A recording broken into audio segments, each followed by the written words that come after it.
investors and suppliers are now urgently trying to do investments in anticipation of getting commercial leads. They anticipate that the payoffs are likely to be far off into the distance, but they recognize that the commercial environment requires investments today, usually money-losing investments, in order to get strategic position, in order to be in a place tomorrow where you can make money. So when I get asked, is this a bubble? My answer is yes. If your definition of a bubble is, will everybody get their money back? And I think the answer to that is no. If your definition of a bubble is, will nobody get their money back?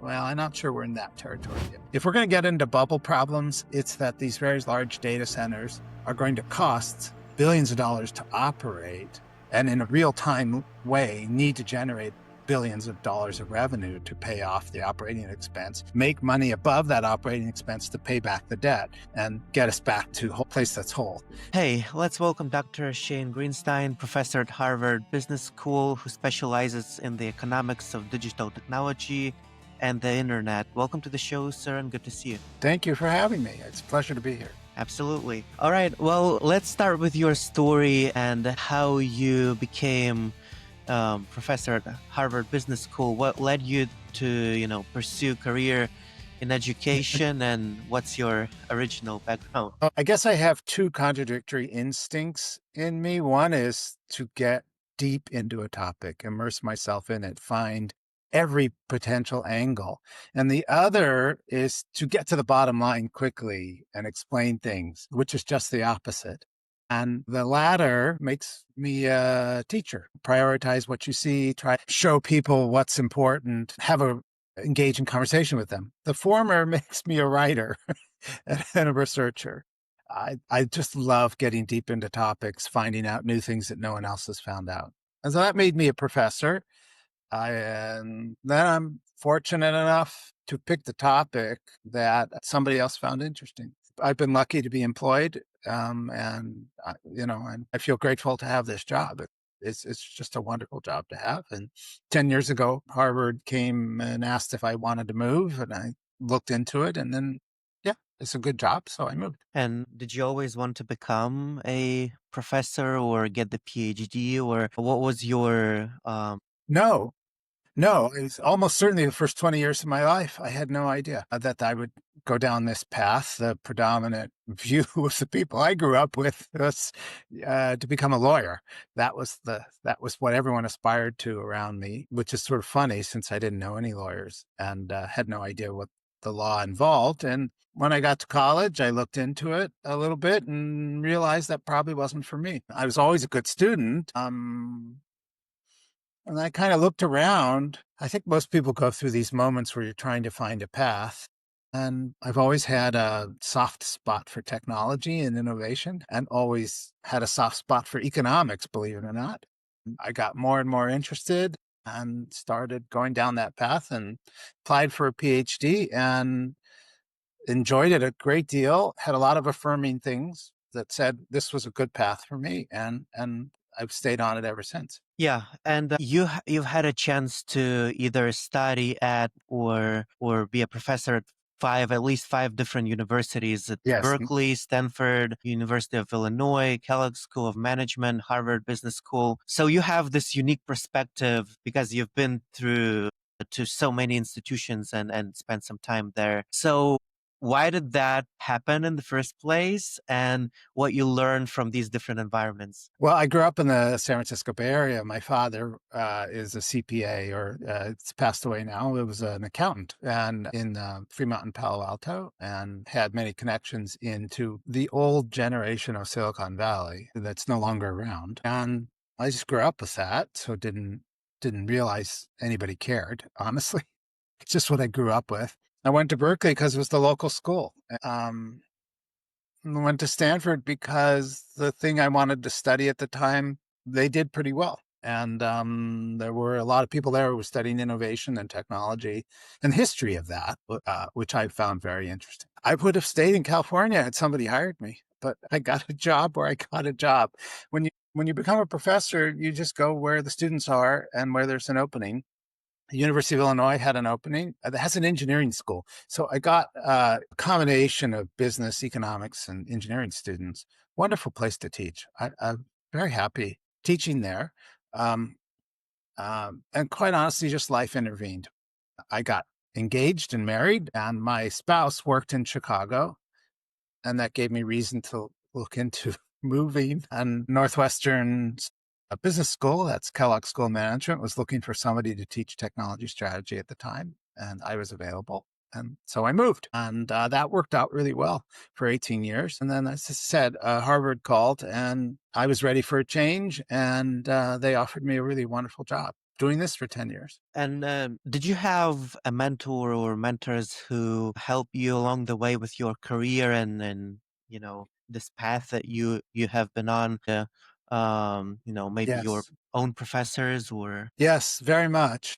And I'm very grateful very grateful for that. It's actually a very hard question for most people to find models in the world to serve as something they can imitate or learn lessons from. When I was young, I had one older cousin who had pursued a PhD in physics, and that was very inspiring. I had a college roommate who was also just willing to indulge his curiosity, and especially in college, I met a number of people who just were inherently curious and unapologetic about it. And I found that inspiring. And especially among my teachers at the time, there were several professors at the time who were like that. Then in graduate school, in particular, there were four people who I was especially close to: Tim Bresnahan, who I still continue to write with; Paul David, who employed me, and we wrote one paper together. And he's a very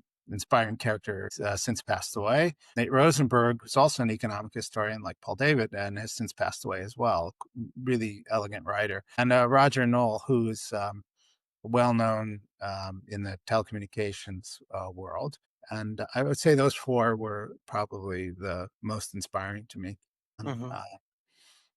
I took different things from them. And then I was fortunate in my first job in Illinois. A fellow named Pablo Spiller took me under his wing and showed me some of the ropes. That was really valuable. Uh, Again, in every place I've been able to find people who've been very helpful. And I try to do that now for junior colleagues today. Feel like you can pass that on. Yeah, definitely. And we talked about this a little bit offline. An interesting question: how do you inspire students, and how you make sure that uh, the next generation is interested in the topics that you're passionate about? That's hard to do. First of all, there will always be somebody who doesn't like what I'm going to do. See, yeah, if you're in business and you're selling, you can't sell to everyone. Not everyone's going to buy. So you have to accept that. Second, the feedback I get always is that I'm very enthusiastic about what I do, and the enthusiasm is infectious. And I can't help it. It's just who I am.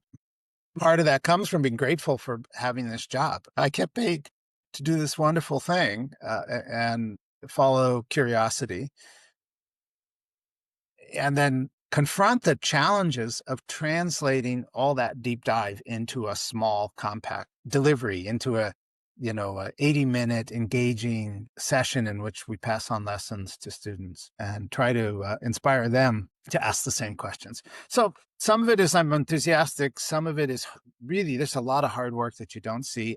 I'm not any different than any other professor. I've studied, I learned from others how to do this. You do a lot of hard work in advance of class to focus the conversation on the key points, ask open-ended questions so that you engage your students, look for the aha moment, if you will.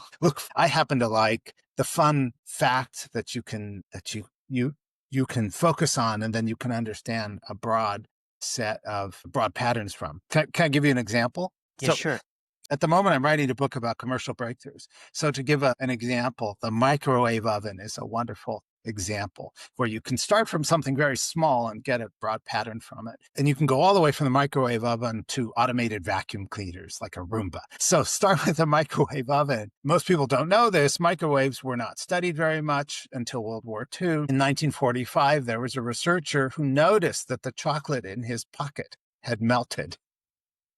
And that's a wonderful fact. And from that, he began to investigate the properties of microwaves, which heat up liquids for various reasons. So the first microwave made by Raytheon was this 6-foot tall, multi-ton thing that was this massive microwave oven in 1947. And from that, it took approximately 20 years of innovations to get us to the 1967 commercial breakthrough called the Amana radar range that was small enough to sit on a kitchen shelf and easy enough to use that users found the use case compelling. And what is the use case? It's reheating food and heating up food and defrosting things.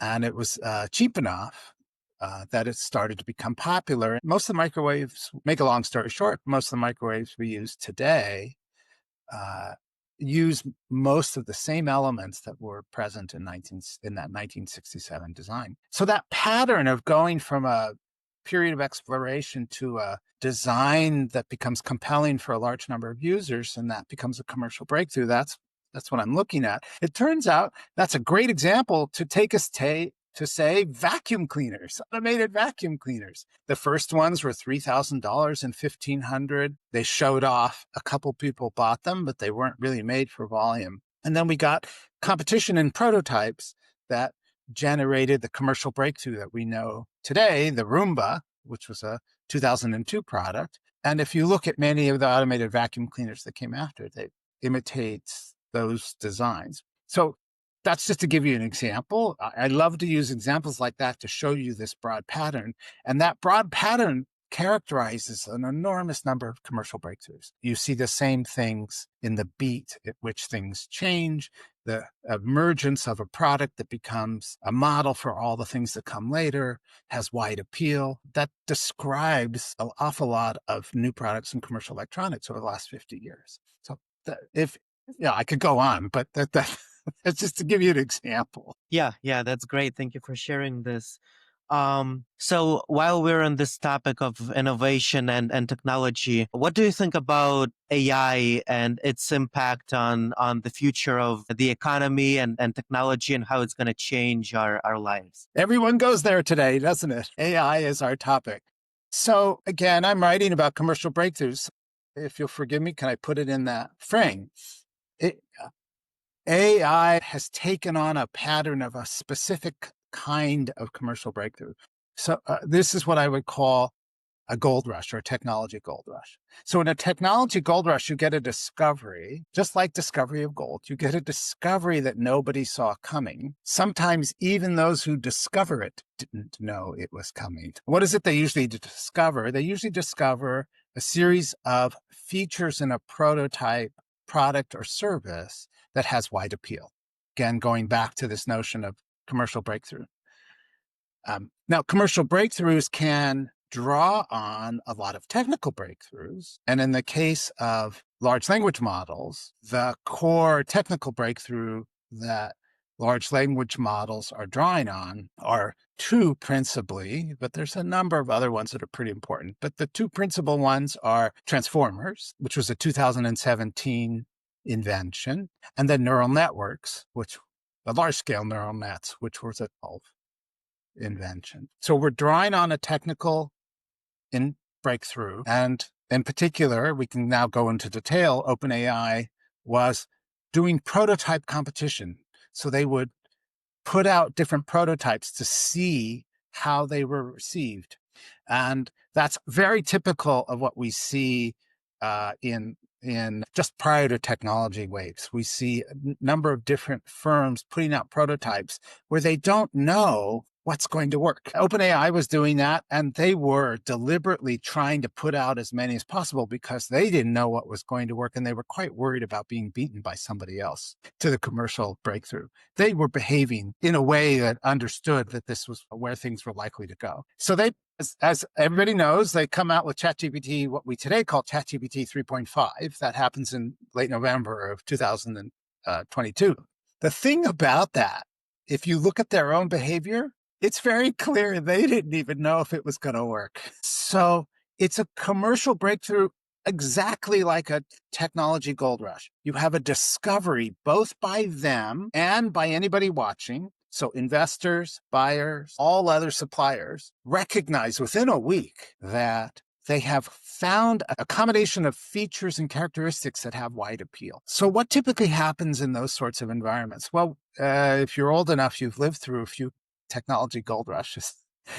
The growth of the commercial internet, approximately late 1994, early 1995, was when those inventions happened. It's affiliated with the growth of ISPs and browsers. Another one would be the growth of the personal computer.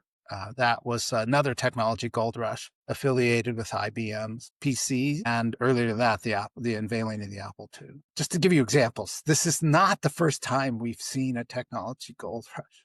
So what tends to happen at such moments is investors and suppliers are now urgently trying to do investments in anticipation of getting commercial leads. They anticipate that the payoffs are likely to be far off into the distance, but they recognize that the commercial environment requires investments today, usually money losing investments, in order to get strategic position, in order to be in a place tomorrow where you can make money. I could give you 25 examples of firms who've done that in the past and past gold rushes, but that's essentially what they're doing. And that's also what many others are doing. Like other technology gold rushes, if I continue, the other thing that tends to be characteristic of these settings is you have at least a few applications or use cases that are clearly valuable. Doesn't mean we have the whole breadth of them available yet, but we're still in an early moment by technology gold rush standards. So in our case, do we have any use cases that are valuable? Well, yes, for sure. Coding assistance is one of the first things to come out of this.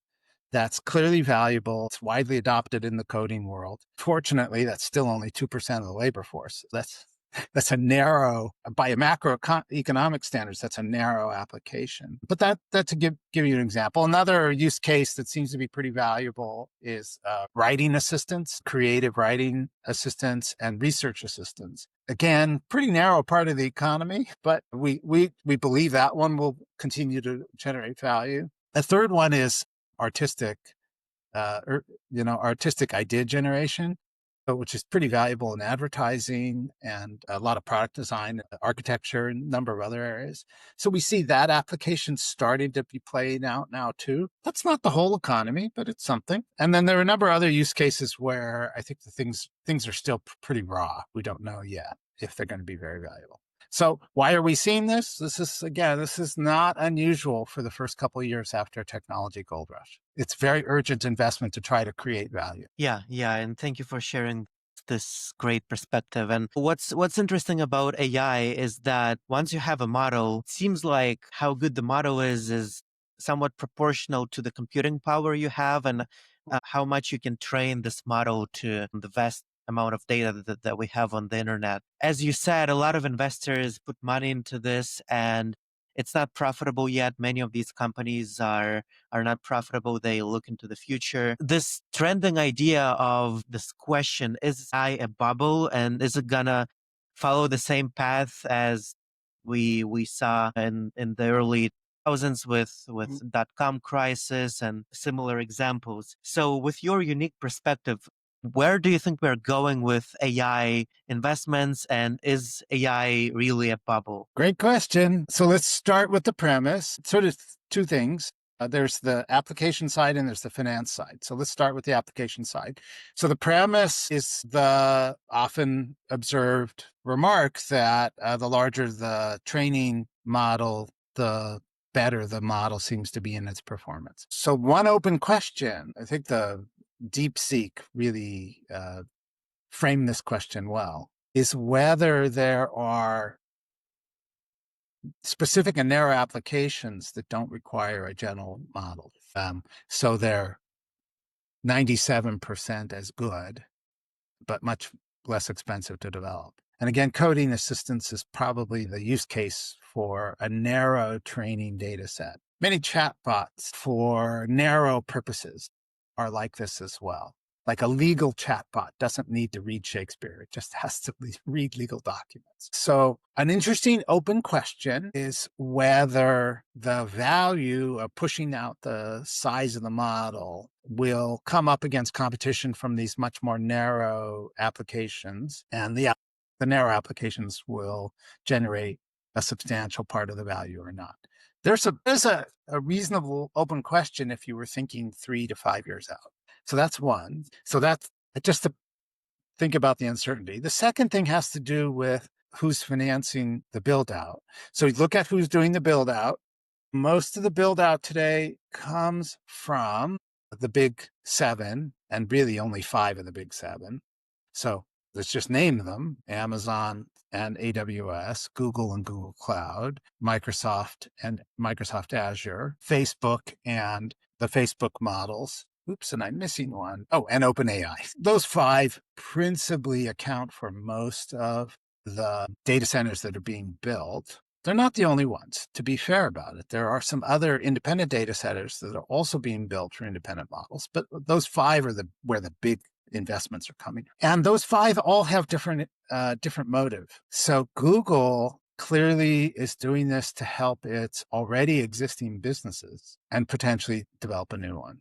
That's also true for Amazon. And it's already apparent there's a payoff there. Having a better LLM helps you do a better match of user to advertising, for example, or helps you do a better search across the internet. Microsoft arguably has that incentive, but also has other incentives coming from its partnership with OpenAI. And OpenAI, unlike the others, is completely new business. So they're just looking to generate revenue in the future. So then you look at that and you ask, how's that being financed? So some fraction of that is coming from the existing firms using their own internal financing. So Google, Amazon are both using internal financing. They have a lot of cash. Same for Facebook. OpenAI is doing it through partnership and also raising debt financing. And the debt financing is the stuff that we're mostly scared about. That's where you tend to get a downside from a bubble. So if you don't get the revenue generated that was promised, then the debt can't be paid off 5 years from now or 3 years from now or whatever it's going to be. So if you look at some of these deals, the firms that are building some of the data centers, are depending on their customers down the line, paying them back in revenue. Now, some parts of these data center deals, if you get into the weeds a little bit here, a data center actually has a really interesting sort of cost structure to it. It has a big upfront cost affiliated with the building and the initial purchases of the racks and the servers. And then it's got an ongoing expense having to do with replacing your servers so they're closer to the frontier, and also using a lot of electricity in order to run your air conditioning and so on. So the cost structure is a lot of upfront cost and then actually fairly substantial costs on a regular basis over several years. So the upfront costs are largely being paid off right at the start. So that's not going to create our, bubble problems. If we're going to get into bubble problems, it's that these very large data centers are going to cost billions of dollars to operate, and in a real-time way need to generate billions of dollars of revenue to pay off the operating expense, make money above that operating expense to pay back the debt and get us back to a place that's whole. I think for most of us who've looked, getting to the bottom line, if you look at the debt financing, I think many of us who look at this I have to say, I'm skeptical that there's going to be enough revenue to pay back the kinds of expenses that we're now seeing. That implies somebody is going to lose money. I can't tell you who. What makes it sort of interesting is there are different players. They have different incentives. Google isn't as worried about losing money if they retain revenue. OpenAI is much more worried about losing money because then they can't pay back things.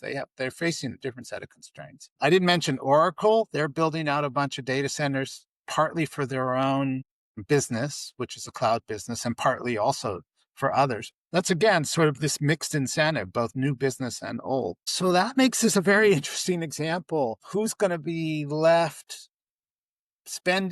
who spent too much money and didn't get the revenue in return? That's a kind of a hard call right now. Who would you guess? There's risks sort of being shared by all of them. That's kind of the way it looks to me right now. So when I get asked, is this a bubble? My answer is yes. If your definition of a bubble is, will everybody get their money back? And I think the answer to that is no. If your definition of a bubble is, will nobody get their money back? Well, I'm not sure we're in that territory yet. Yeah. And a lot of it depends on the actual technology and the value it provides in the future. As you said, whether we Correct. can build these specialized model and for coding or maybe autonomous vehicles or whatever it is to get that value. And well, we're running out of time and I would, Yeah. I could continue with this conversation for hours and hours. And I appreciate you coming over, and hopefully if you have some time in the future, we could do a part two and to explore some of these topics in more depth. But I appreciate all of the insights you shared today, and that you came to the show and shared your story and some of the perspectives on the AI. Was happy to do it. And as you can tell, I'm still working on these topics. So I'm always happy to talk about them. Thank you, sir.